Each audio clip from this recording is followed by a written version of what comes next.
Das Radical. So, today I went ahead and bought this here card game, Iceland Travel Trivia, or Quizspiel. It's in both German and Icelandic, cost only around 2,500 at N1, so you can probably get it cheaper somewhere else. But this looks like a fun little game if you ever travel to Iceland and like have nothing to do while sitting on a bus or as a passenger in a car or something. And I want to take a look at this game and see how many of the answers I can get correctly, because obviously living in Iceland I probably learned much more about Icelandic history and Icelandic culture and nature and whatnot than people, well, who don't live in Iceland would. I mean, obviously. I'm curious to see how much of this I can actually get right, and I'm also going to see if I can add something to the answers of this quiz. So what you get are multi-choice questions with the answers written on the back of each card and the questions written in front. I'm not going to go too deeply into the rules, the exact rules, because obviously I'm not playing against anybody. I'm just reading questions for myself and seeing if I can get them right. But there's a dice with the colors on it, and there are 4 different colors.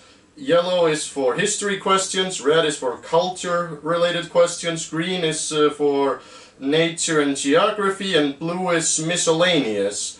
And if black comes up, the player can choose which category to answer from.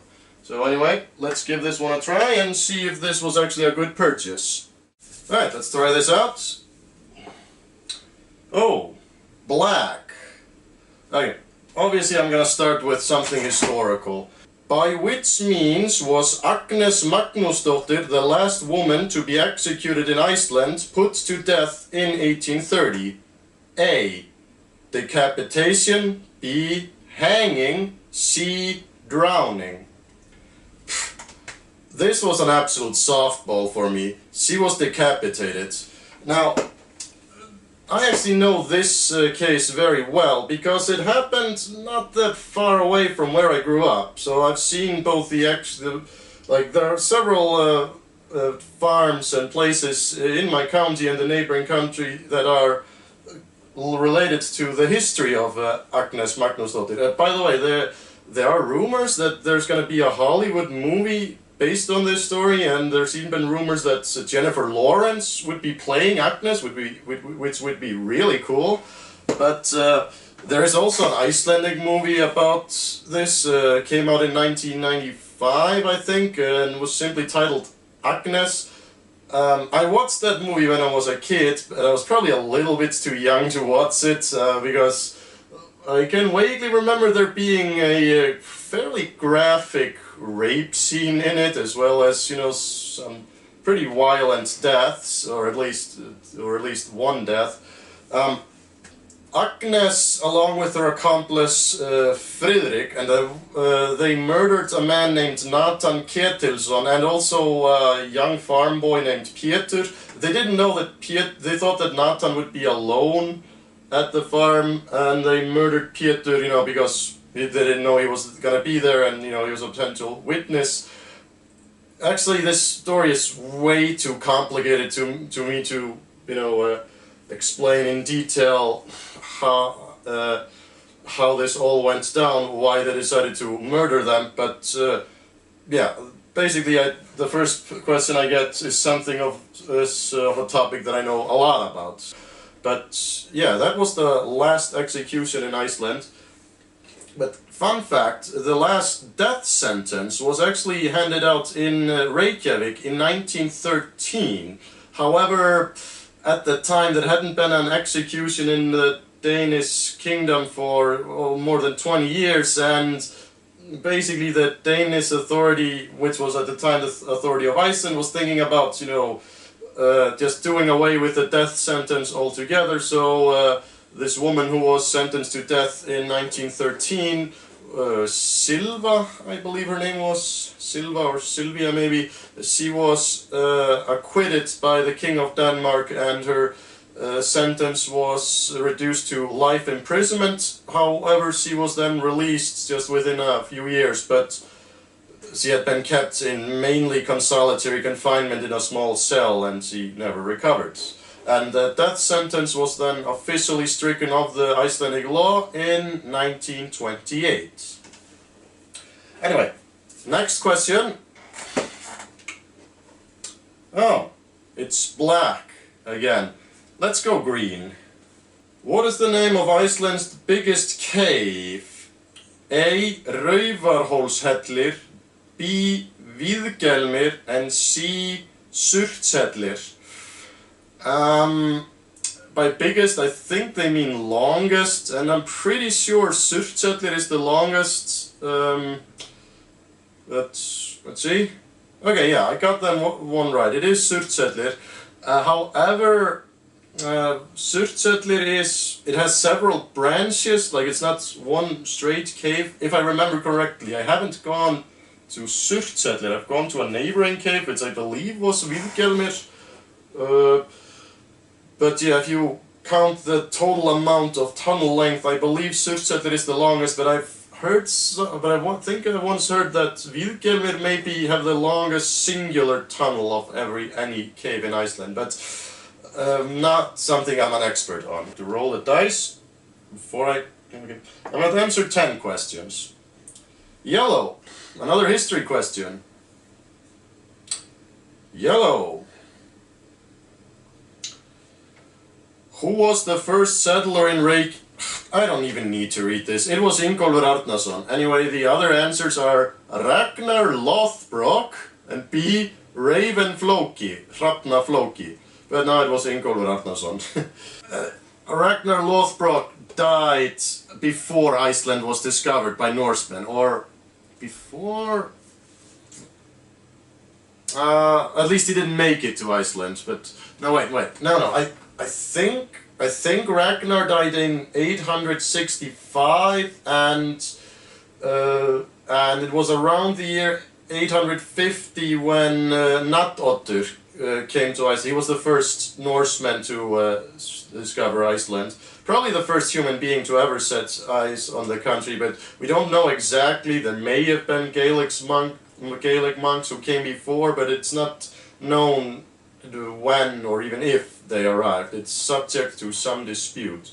So, yeah, so when Ragnar Lothbrok died, he may have heard the rumors that Iceland was a thing that existed, but he never got here. I mean, he was too busy trying to raid Northumbria anyway, so there were no kings or kingdoms for him here to raid, so...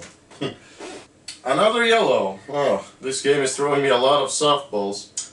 Which occupation did Auður Eir Vilhjálmsdóttir become the first Icelandic woman to hold? Ooh. A. Priest.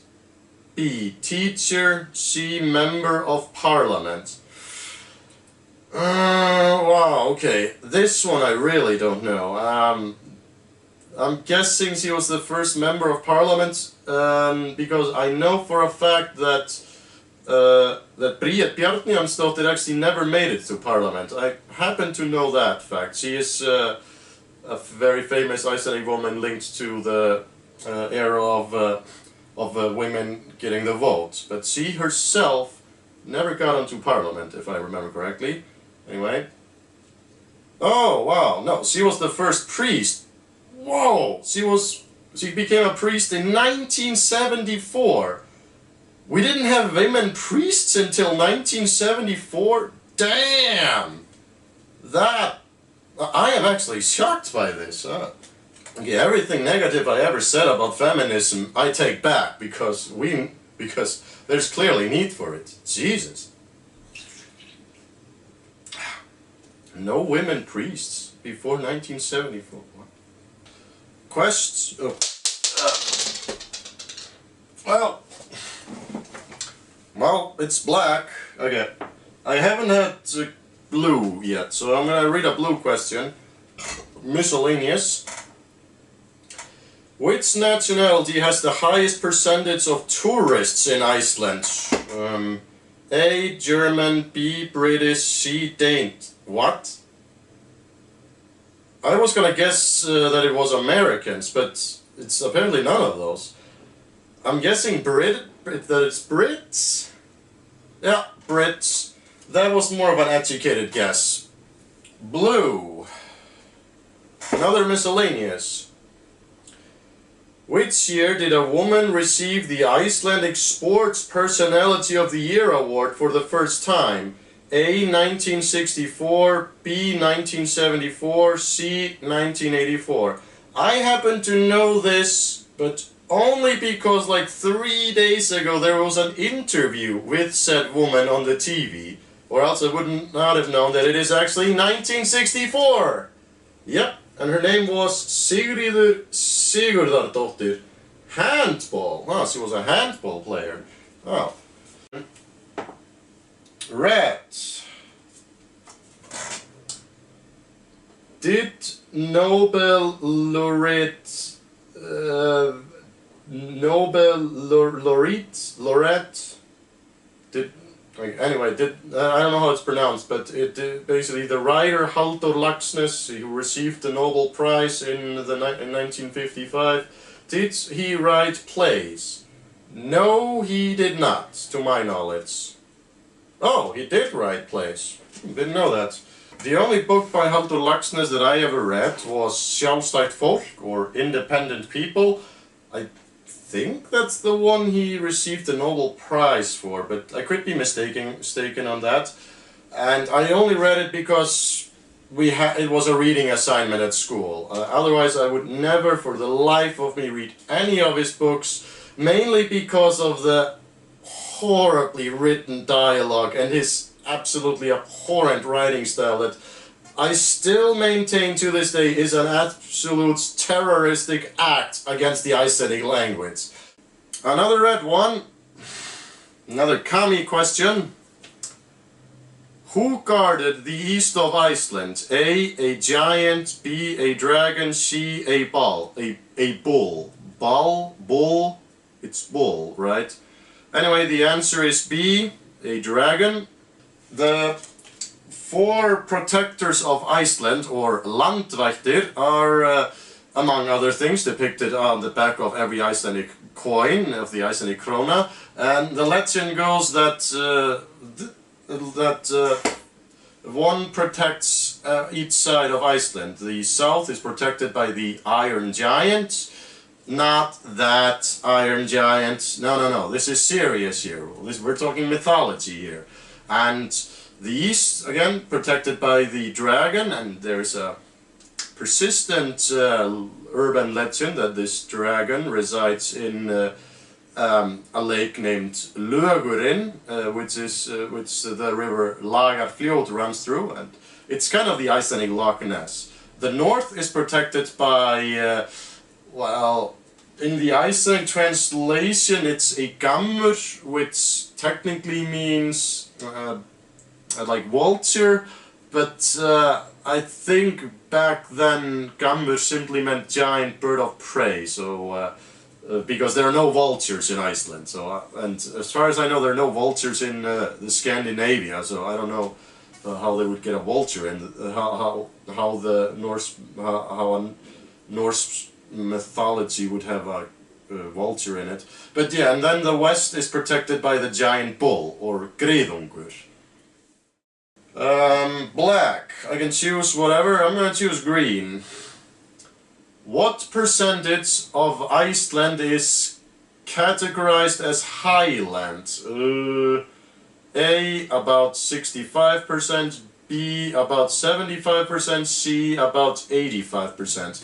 Alright, so this one's difficult because I don't know how highland is defined, and I've never seen the figure, but it's a lot. So I'm guessing it's, but it's definitely not 85%. It's probably 75. About 75%. Again, I don't know how highland is categorized, but... Who was the first female Prime Minister of Iceland? Jóhanna Sigurðardóttir. But who are the other answers? B. Björk Guðmundsdóttir. That would be awesome. And C. Vigdís Finnbogadóttir.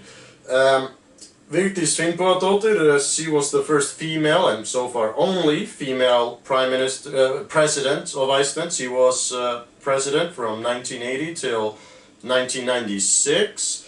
Björk Guðmundsdóttir obviously is Björk. She has not been involved in politics in any matter. You'll be shocked to find out that Björk is not a political figure. She is not the ruler of Iceland, despite being the most well-known Icelandic citizen. But Jóhanna Sigurðardóttir became prime minister in January or February 2009. First, as merely an intern. I don't know what it's called, but basically they wanted to have the elections as quickly as possible. But she took over the office of prime minister, being the leader of the most popular party at the time, according to polls, until an official election could be held. And then in the election, which was held in May, the Social Democrats, for the first and only time in their history, were able to get the highest amount of popular vote percentage in any Icelandic election. And she is also the only Social Democrat to have been prime minister for an entire full 4-year term. It's quite interesting. But yeah, Jóhanna Sigurðardóttir is not the only Icelandic female prime minister. The second one is the current prime minister, Katrín Jakobsdóttir, who is the leader of the Left Greens. Anyway, overall, this is a pretty neat, entertaining quiz game, suitable for for your vacation in Iceland. So recommend you purchasing it. Have a nice day. Das Radikal.